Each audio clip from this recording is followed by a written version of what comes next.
안녕하십니까? 네, 고린도전서 말씀을 공부하게 되어서 감사합니다.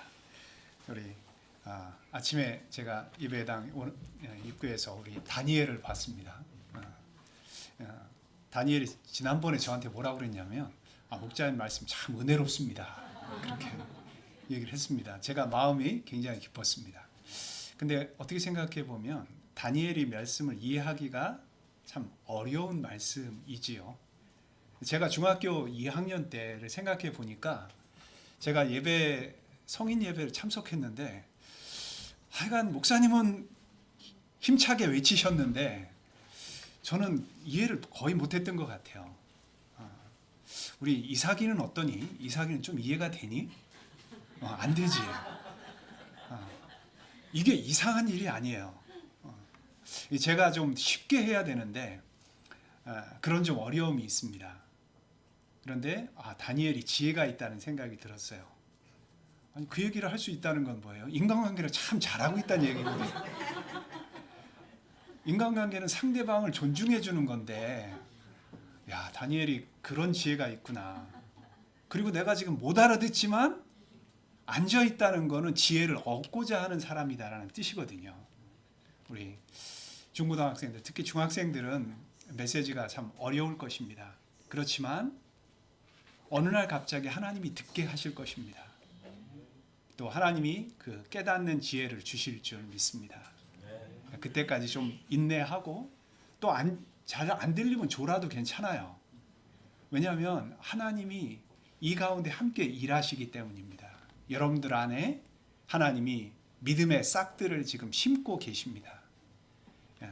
오늘 십자가의 도가 하나님의 능력이고 지혜라는 것을 함께 생각해 보고자 하는데 우리 자녀들이 또 우리 특히 중학생들이 이런 하나님의 지혜를 얻고 또 지혜에서 성장하실 수 있기를 기도합니다.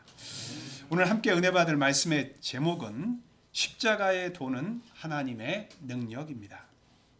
유절 말씀은 18절로 잡았습니다. 우리 18절 함께 읽어볼까요? 시작.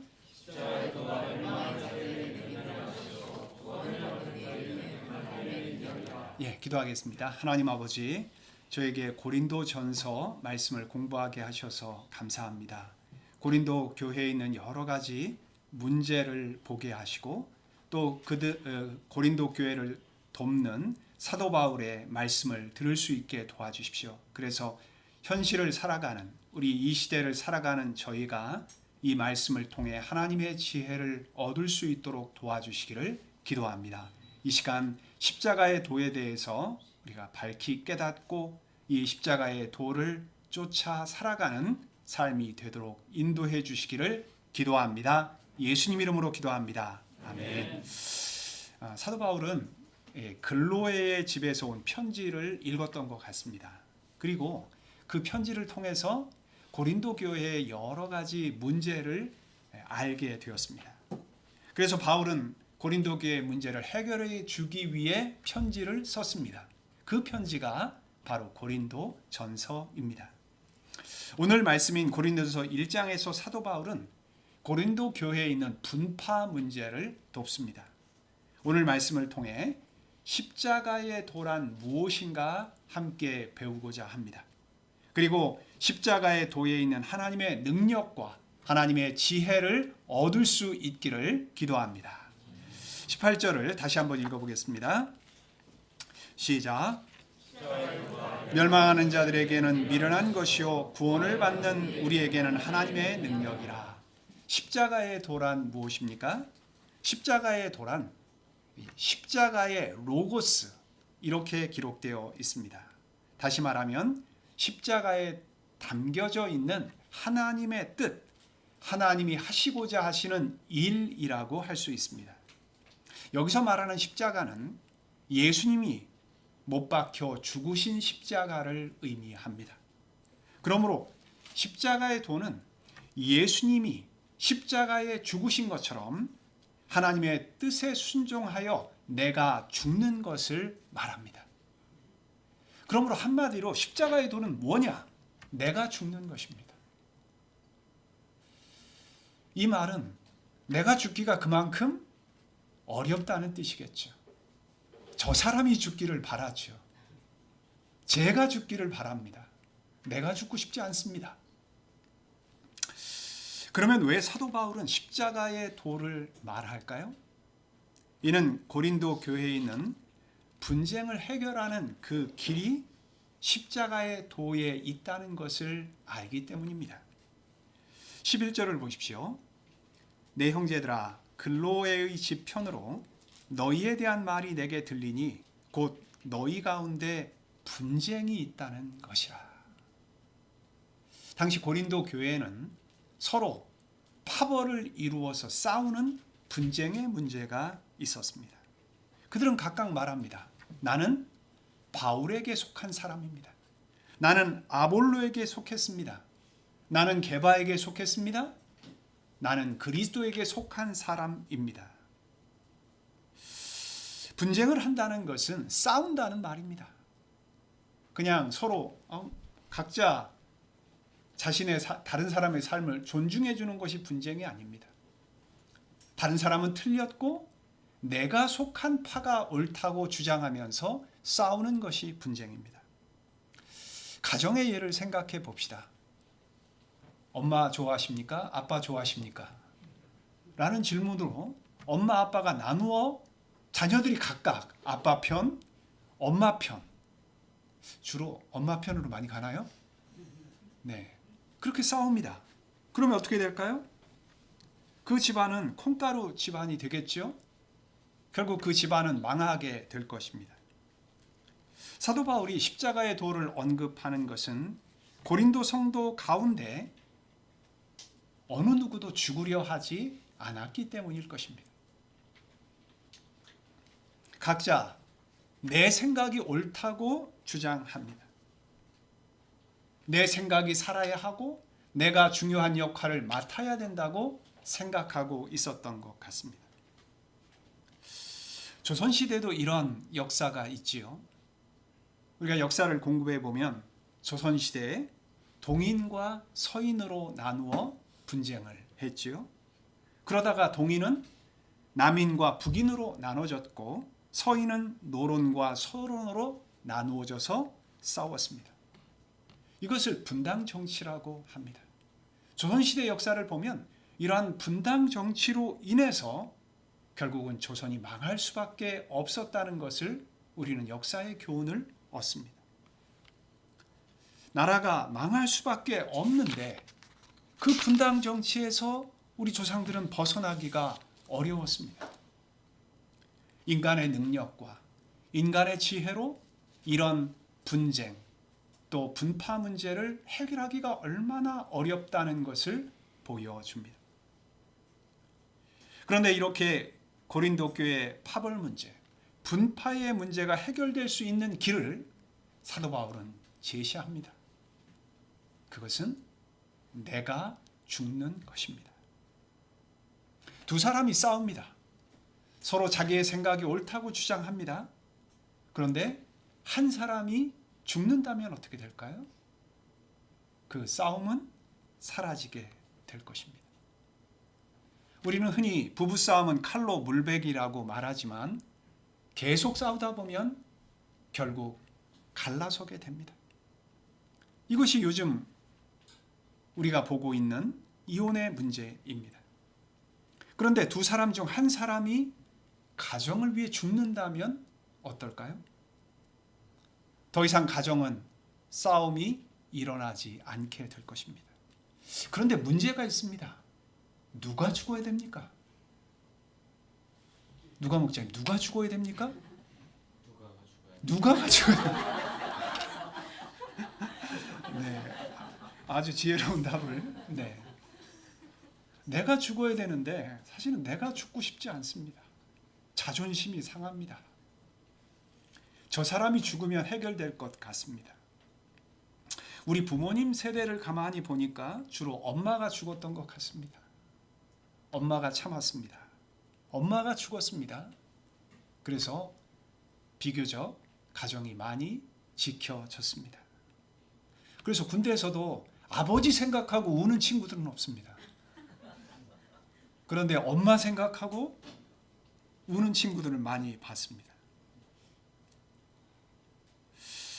예수님을 묻는 우리는 서로 십자가의 도를 쫓아 내가 죽고자 한다면 내가 있는 그 자리에 분쟁은 사라지게 될 것입니다.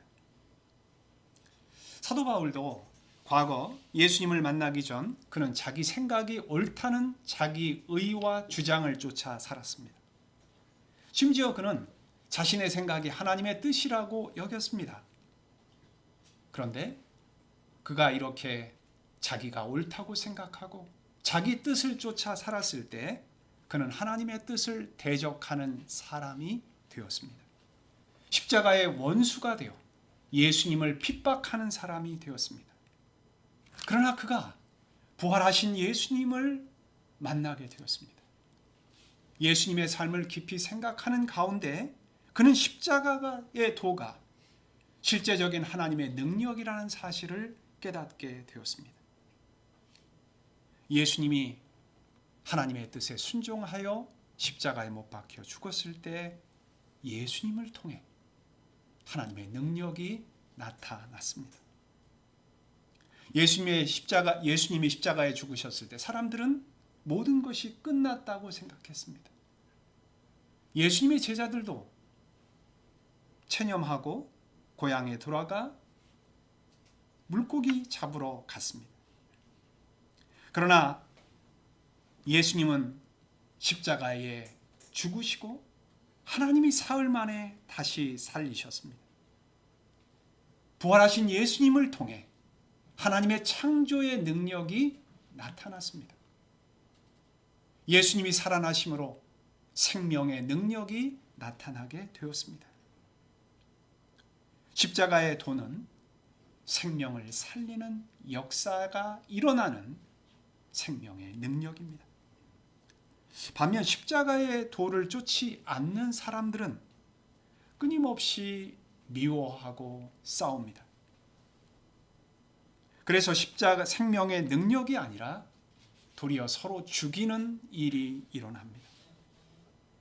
십자가의 도를 따르지 않고 자기 생각을 고집하고 싸우는 사람들 속에는 서로 상처 주고 상처받고 서로 죽고 죽이는 사망의 역사가 가득합니다. 반면 예수님을 따라 나를 죽이는 사람이 있는 그곳에는 생명의 역사가 일어납니다. 예수님은 요한복음 12장 24절에서 이렇게 말씀하셨습니다.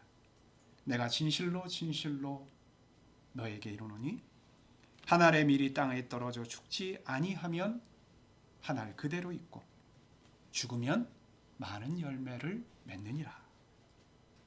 예수님이 하나님의 뜻에 순종하여 십자가에 죽으심으로 제자들이 십자가의 도를 통해 생명을 얻게 되는 그러한 하나님의 능력이 나타날 수 있습니다.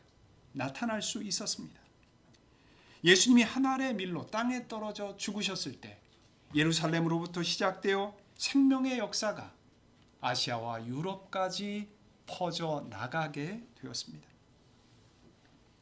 사도 바울도 이 십자가의 도가 하나님의 능력이라는 사실을 깨닫고 그는 가는 곳마다 자신이 죽는 삶을 살고자 했습니다. 바울은 에베소 교회를 개척하며 이렇게 말했습니다. 하나님의 뜻을 깨닫지 못하고 자신의 죄악된 본성을 쫓아 살아가는 양떼를 위해 내가 밤낮 쉬지 않고 눈물로 훈계했다라고 말했습니다.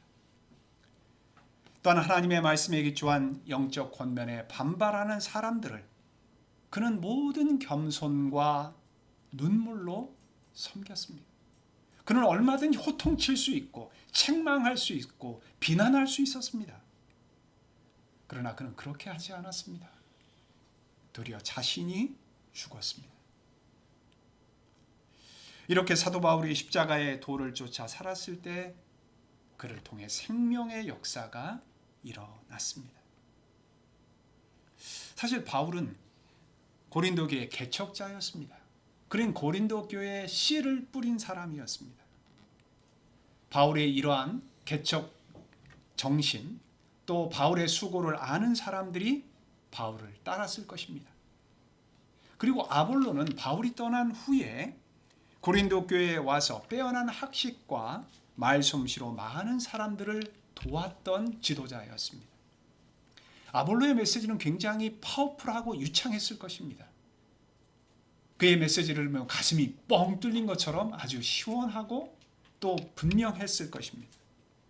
이러한 아볼로의 메시지를 좋아하는 사람들은 아마도 아볼로파가 되었을 것입니다.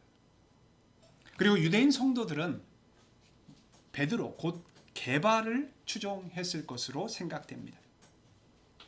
바울은 이렇게 분쟁하고 있는 고린도 성도들을 향해 모두가 같은 말을 하고 너희 가운데 분쟁이 없이 같은 마음과 같은 뜻으로 온전히 합하라 라고 권면했습니다.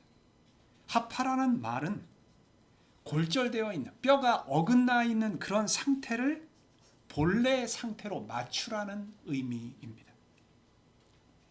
교회가 분쟁을 하고 있는 불완전한 상태에서 서로 하나가 되는 완전한 상태로 맞추라는 권면이라고 할 수 있습니다. 고린도 교회는 눈에 보이는 지도자를 쫓았습니다. 하나님은 그리스도를 잘 믿고 그리스도를 따르는 사람들이 되도록 돕기 위해 지도자를 세웠습니다. 그런데 고린도 성도들은 지도자 뒤에 계신 예수님을 따른 것이 아니라 눈에 보이는 지도자들을 따르고자 했던 것입니다. 또한 그들이 분파를 만들어 분쟁을 한 것은 자신들을 드러내고 자신들의 힘을 과시하고 싶은 그런 마음이 있었기 때문일 것입니다. UBF 선교지에서도 분쟁이 일어납니다. 이건 우리 UBF에만 있는 것이 아닙니다. 대부분의 선교사들이 가장 고통스러운 것은 현지인들의 핍박이 아닙니다. 문화 차이로 인한 어려움이 아닙니다. 선교지에서 선교사들 간의 분쟁의 어려움이라고 말합니다. 이런 분쟁들이 일어나는 경우를 보면 출신 지부의 우리 지부가 얼마나 큰가, 그리고 그곳의 목자님이 얼마나 영적인가를 자랑합니다. 출신 지부를 중심으로 분파가 생기게 됩니다. 우리 목자님들은 이렇게 말씀하셨어, 우리 목자님은 이렇게 가르치셨어 라고 말합니다. 그렇게 말하는 이유가 무엇입니까? 우리 목자님이 그런 영적인 교훈을 내가 받아서 나도 그런 사람이다 라는 것을 말하고 싶은 것입니다. 그러나 이런 분쟁의 상황을 어떻게 극복할 수 있습니까? 사실 인간의 힘, 내 노력만으로 너무나 어려운 것이 사실입니다. 그러나 이런 분쟁의 상황에서 내가 십자가의 도를 쫓아 내가 죽으면 분쟁이 멈출 수 있습니다. 죽은 사람과는 싸움을 할 수 없기 때문입니다. 내가 팔팔하게 살아있다면 끊임없이 분쟁하게 될 것입니다. 그런데 내가 예수님처럼 하나님의 뜻을 쫓아 죽고자 하면 그곳에서 싸움이 멈춰지는 기적의 역사가 일어납니다. 처음에는 죽었다고 생각 안 할 것입니다. 얘가 죽은 척 하나? 하고 계속 이제 건드릴 것입니다.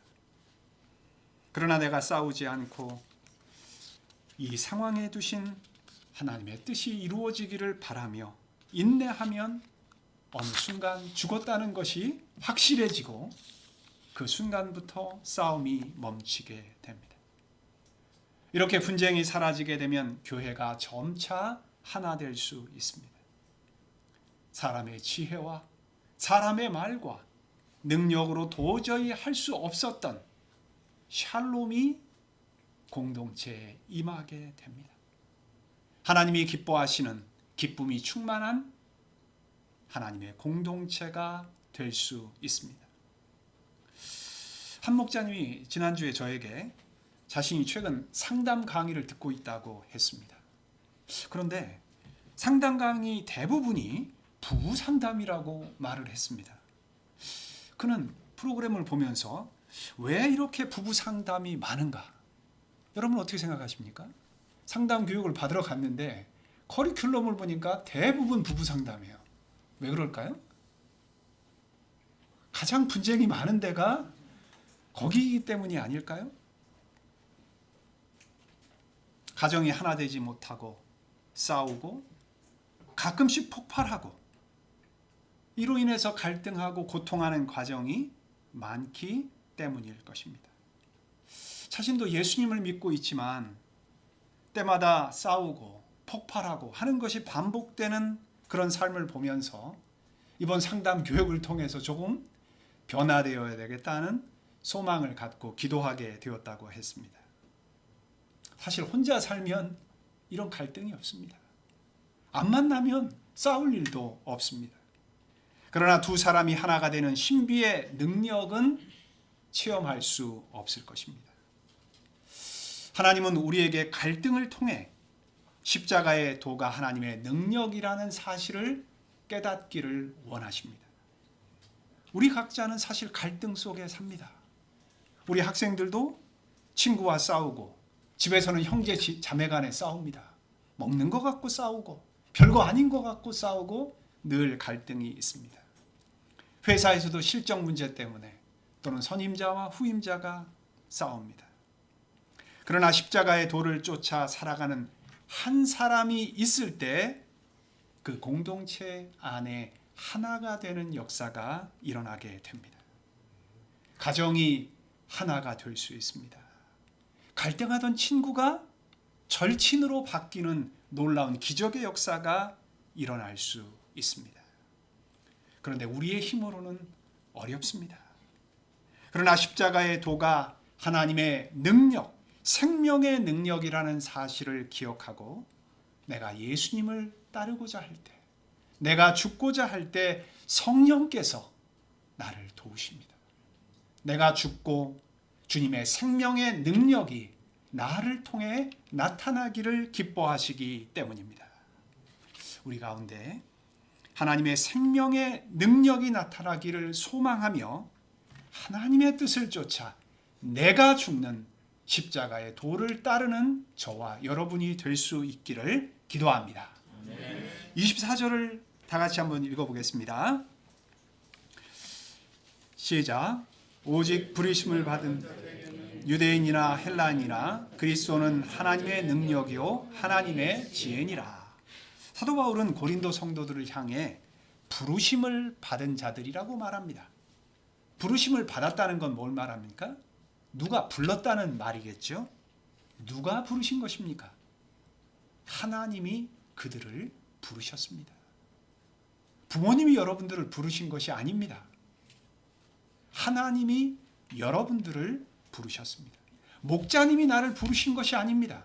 내가 이곳에 있는 것은 하나님이 나를 부르셨기 때문입니다. 하나님이 나를 택하셨고 하나님의 때에 나를 부르셨습니다. 그러면 왜 부르셨습니까? 이는 그리스도를 바라보고 그리스도를 따르는 사람이 되게 하기 위해서입니다. 바울이나 아볼로나 게바를 따르는 사람이 아니라 끊임없이 예수님을 바라보고 예수님을 따르는 사람이 되도록 일생 예수님을 따르는 삶을 살도록 부르신 것입니다. 예수님도 제자들을 부르실 때 나를 따르라 말씀하셨습니다. 우리가 따라야 할 대상, 그분은 바로 예수 그리스도이십니다. 그러므로 예수님을 바라보고 예수님을 따르는 사람은 하나님의 능력과 하나님의 지혜를 얻을 수 있습니다. 사실 고린도 성도들은 그렇게 지혜로운 사람들이 아니었습니다. 세상에서 소위 금수저라고 하는 잘 나가는 집안 사람들도 아니었습니다. 학식이 높은 문벌 좋은 사람들도 아니었습니다. 왜 하나님이 이런 그들을 택하셨습니까? 27절과 28절을 보십시오. 그러나 하나님께서 세상에 미련한 것들을 택하사 지혜 있는 자들을 부끄럽게 하려 하시고 세상에 약한 것들을 택하사 강한 것들을 부끄럽게 하려 하시며 하나님께서 세상에 천한 것들과 멸시받는 것들과 없는 것들을 택하사 있는 것들을 패하려 하시나니 예수님을 바라보고 예수님을 따르는 사람들에게 하나님은 지혜를 주시고, 예수님을 따르지 않는 사람들의 지혜를 폐하시고 그들을 어리석게 하기 위해 연약한 사람, 부족한 사람, 또 미련한 사람들을 택하여 부르신 것입니다. 우리는 세상 속에 살아갑니다. 우리 주위를 보면 세상은 돈 있는 사람, 권력 있는 사람들을 부러워합니다. 그리고 그런 사람들과 함께해 돈을 벌고 힘을 갖고자 합니다. 그리고 돈을 많이 번 사람, 권력을 가진 사람들, 성공한 사람, 승리자라고 생각합니다. 그런데 과연 그런가요? 예수님은 어리석은 부자 비유에서 자신만을 위해 재물을 쌓아놓은 사람을 향해 어리석은 자라고 말씀하셨습니다. 왜냐하면 하나님이 오늘 밤에 내 영혼을 도로 찾아가시면 그 사람이 갖고 있는 모든 것들이 한순간에 사라질 것이기 때문입니다. 자기만을 위해 살아가는 사람이 얼마나 어리석은가를 예수님은 어리석은 부자의 비유를 통해 말씀해 주셨습니다. 반면 예수님은 자신의 생명을 들어 하나님의 뜻에 순종하는 삶을 사셨습니다. 이를 위해 예수님은 십자가에 못 박혀 죽으셨습니다. 힘과 권력을 위해 살지 않고 죄인들을 섬기는 삶을 사셨습니다. 이때 예수님은 많은 생명의 열매를 맺으셨습니다. 이를 통해 어떻게 사는 것이 우리에게 지혜로운 삶인가를 보여주셨습니다. 그러므로 예수님을 따라 십자가의 도를 쫓아 살아가는 사람, 하나님의 뜻을 따라 내가 죽는 삶을 선택하는 사람은 하나님이 주시는 지혜로 살아갈 수 있습니다. 예수님을 따라서 자기를 부인하고 자기 십자가를 지는 사람은 하나님 앞에 인정과 칭찬을 받는 삶이요, 하나님 앞에 부유한 사람입니다. 내가 있는 자리에서 하나님의 뜻을 찾고 그 뜻에 순종하기 위해 죽는 사람은 하나님이 주시는 인정과 칭찬이 있습니다. 하나님이 주시는 영광이 있습니다. 그러므로 십자가의 도는 하나님의 능력이며 하나님의 지혜입니다. 그러면 고린도 성도들이 해야 할 일이 무엇입니까? 이 시대를 살아가는 우리가 해야 할 일이 무엇입니까? 그것은 그리스도 예수 안에서 내가 죽는 것입니다. 내 생각, 내 주장을 내려놓고 하나님의 뜻이 무엇인가를 찾고 그 뜻에 순종하여 죽는 것입니다. 이 사람은 하나님의 능력을 체험할 수 있습니다.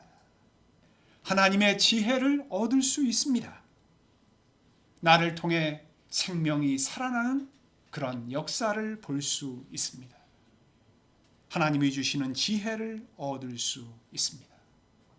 하나님은 저와 여러분을 그리스도를 따르는 사람, 예수님을 바라보고 그 예수님의 십자가의 도를 따르는 삶으로 부르셨습니다. 저와 여러분이 그리스도의 십자가를 바라볼 수 있기를 바랍니다. 그리고 그 십자가를 도를 따르는 가운데 하나님의 능력과 하나님의 지혜를 얻는 하나님의 자녀로, 예수님의 제자로 살아갈 수 있기를 기도합니다. 다 같이 18절 말씀 읽겠습니다. 시작. 십자가의 도가 멸망하는 자들에게는 미련한 것이요 구원을 받는 우리에게는 하나님의 능력이라. 은혜로우신 하나님 아버지, 십자가의 도가 멸망하는 자들에게는 미련한 것이요 구원을 받는 우리에게는 하나님의 능력이라는 사실을 깨닫게 하여 주신 것을 감사합니다. 아버지 하나님, 저희가 이것을 우리의 지식으로 얻지 않고 우리의 삶에서 체험으로 깨닫게 하여 주옵소서. 내가 죽기가 참으로 어렵습니다.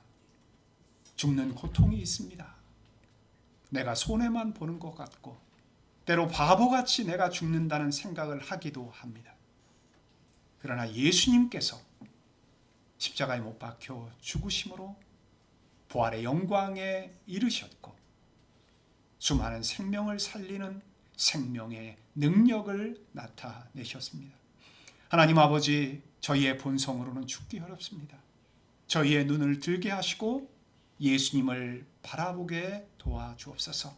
그래서 내가 처한 나의 삶의 자리에서 예수님을 따라 하나님의 뜻에 순종하여 내가 죽을 수 있게 도와주옵소서. 이를 통해 내가 살고 또 하나님이 기뻐하시는 사람들을 살리는 역사에 귀하게 쓰임받는 삶이 되게 하여 주옵소서. 예수님의 이름으로 기도합니다. 아멘.